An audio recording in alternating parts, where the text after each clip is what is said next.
Asia cup 2025 విజేతగా team India ఘన విజయం సాధించి మన మువ్వన్నెల జెండాని మరోసారి రెపరెపలాడించారు. అయితే ఇప్పుడు మరొక బ్రేకింగ్ న్యూస్ ముందుకు వచ్చాను. నేను చెప్పడం కాదు, మన భారతీయులను చెప్పడమే కాదు, పాకిస్తానీలు కూడా పాకిస్తాన్ ప్లేయర్స్ని చిత్తుగా నిజంగా నోటికొచ్చిన నిబూతులన్నీ తిడుతున్నారు. దొరికితే చంపేసిన తప్పులేదేమో అంతటి కోపంతో ఉన్నారు, రగిలిపోతున్నారు.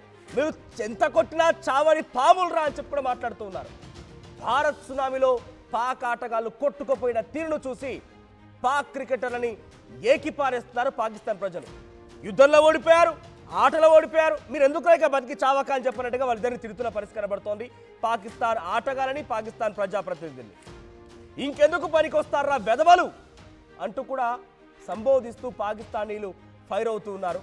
పాకిస్తాన్ మొత్తం కలిసి వెళ్ళిన ఇండియాపై గెలవలేదని ఇంకెంతకాలం ఏడవాలి, ఇంకెప్పుడు మీతో పాటుగా ఏడవాల్సిందేనా, మాకు అసలు సంతోషం అనేది లేదా అంటూ కూడా వాళ్ళని తిడుతూ ఉన్నారు. ఇండియా ఐ లవ్ యూ అంటున్నారు పాకిస్తానీలు. ఇక నేను చెప్పడం కాదు, డైరెక్ట్గా ఆ మాటలను మీకు వినిపిస్తా. ఇక్కడ కింద కనబడుతున్నటువంటి ఆ పచ్చ కలర్ కండవ వేసుకున్నటువంటి వ్యక్తి మాట్లాడుతున్నాడు. మీకు ట్రాన్స్లేషన్ కూడా చేశాను, ఒకసారి మాట వినండి. अब तो बाबर आजम भी नहीं है, अब आप किसको दोषी ठहराएंगे? बाबर आजम नहीं, हमारे पूरे पाकिस्तान जाए ना इंडिया से, हम नहीं जीत सकते, हमारी औकात नहीं है, सीधी बात है। हमें उन लोगों ने ऐसे ऐसे दिए है ना, हमारी नस्ल तो नस्ल पैदा होने, हम इंडिया से नहीं जीत सकते। इंडिया हमारे बाप थे और बाप रहेंगे, ये हमें टीम ने हमारी ये बता दिया।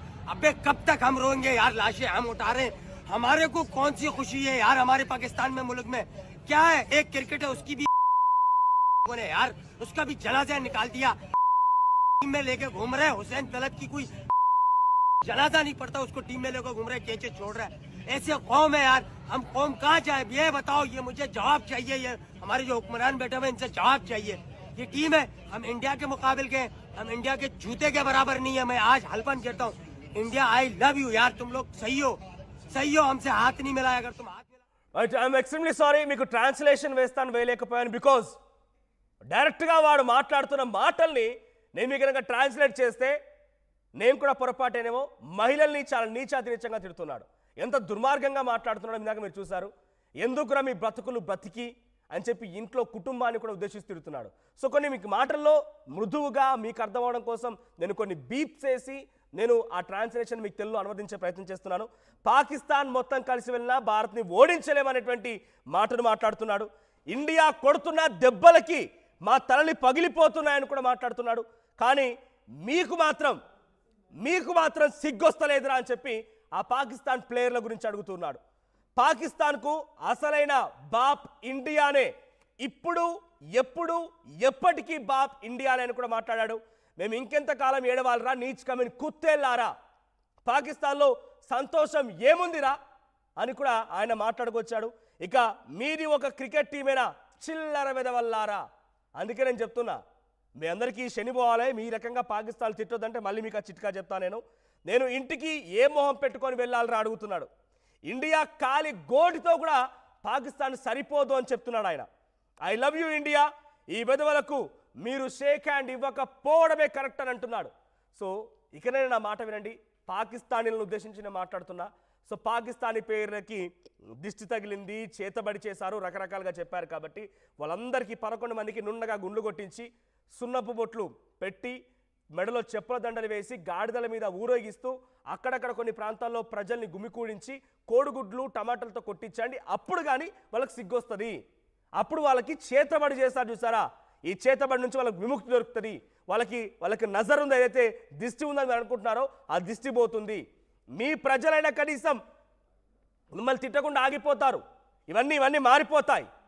సిగ్గనిపించాలి. పాకిస్తాన్ సొంత ప్రజలే, పాకిస్తాన్ వంటి లోపల అక్కడ స్థానిక ప్రజలే ఇంత నీచాతి నీచంగా పాకిస్తాన్ ప్లేయర్స్ గురించి మాట్లాడుతున్నారంటే నిజంగా అటువంటిది ఏదైనా జరిగితే డెఫినెట్గా మనం తలదించుకునేవారం, సిగ్గుపడేవారం. ఇంకొక ఎక్స్టెంట్ నేను మాట్లాడడం తప్పేమో, బట్ అవసరమైతే ప్రాణాలు మాత్రం వదిలేవాళ్ళం. అంత నిజాయితీగా, నీతిగా, రోషం, పౌరుషం, చీము నెత్తురు ఉన్న దేశం కాబట్టి, ధర్మం న్యాయాన్ని పాటించే దేశం కాబట్టి భారతదేశం. అదే అక్కడ వెదవలకి చీము లేదు, నెత్తురు లేదు. ఇన్ఫాక్ట్ మీకు విషయం తెలుసా, ఎప్పుడైతే మోసిన్ నక్వీ దగ్గర నుంచి భారత ప్లేయర్లు ట్రోఫీ తీసుకోవడం ఆపేశారో అప్పుడు నెక్స్ట్ మోహిన్ నక్వీ ఏం చేశారంటే అంటే పాకిస్తాన్ ప్లేయర్లు మీరు రన్నరప్ తీసుకోకుండా నాయన షీల్డ్ వద్దు ఆ చెక్కులు వద్దారంటే దుబాయ్ నువ్వు నాకు చెప్పడానికి మాకు డబ్బులు కావాలని చెప్పి వెళ్ళి వేసుకుంటూ వెళ్ళి ట్రోఫీలు ఆ యొక్క చెక్కులు తీసుకున్నారంట. వాడు చెప్పాడంట అరే పరువు పోతుంది, ఇండియా నా చేతిలో మీరు ఇక కప్పు తీసుకోలేదు, మీరు వెళ్ళకండి, మీరు తీసుకోకండి, మీరు కూడా బాయ్కాట్ చేయండి పర్వాలేదు అని అంటే నువ్వెవడ్రా బాయ్ మాకు చెప్పడానికి అని చెప్పి వాడిని పక్కన పెట్టేసి మోసిన్ నక్వీని పక్కన పెట్టేసి వీళ్ళు వెళ్ళి చూడండి ఇక్కడ అక్కడ చెక్ తీసుకుంటున్నాడు, వెళ్ళి చెక్ తీసుకోవడాలు, రన్నరప్ చెక్ తీసుకోవడాలు, తర్వాత అవన్నీ జరుగుతూ ఉన్నాయి. అంటే అక్కడ దేశస్తుల నుంచి అక్కడి ప్రజల నుంచి అక్కడ ప్రజాప్రతినిధుల నుంచి ఎక్కడ కూడా వానికి గౌరవం లేదు. ఇక్కడ చెక్ తీసుకున్నాడు, వాడు చెక్ తీసుకొని పక్కన పడేస్తున్నాడు. సిగ్గు అనిపించాలి కదా, ఆ మాత్రమే వచ్చింది, సంతోషించు. పాపం కొద్ది గొప్ప ఆ రోజు కనుక శ్రీలంకనో బంగ్లాదేశ్ ఆడుంటే మీ పని ఇక్కడ దాకా వచ్చేదే కాదు. ఆ మాత్రం వచ్చిన చెక్కను పక్కన పడేస్తా. అదంతా ఆటలో చూపించి నీ పౌరుషం రోషం ఇంకేదైనా గట్స్ ఉంటే ఆటలో చూపించాలి. సో ఇక్కడ పాకిస్తాన్ ఇది పాకిస్తాన్ కదా, పాకిస్తాన్ ప్రజలు పాకిస్తాన్ క్రికెట్ టీం పైన తిరగబడడం కాదు, చాలా నీచంగా చుక్కలు చూపించారని చెప్పాలి. సో పాకిస్తాన్ ప్రజలకు సంబంధించి ఇప్పుడు చాలా నీచంగా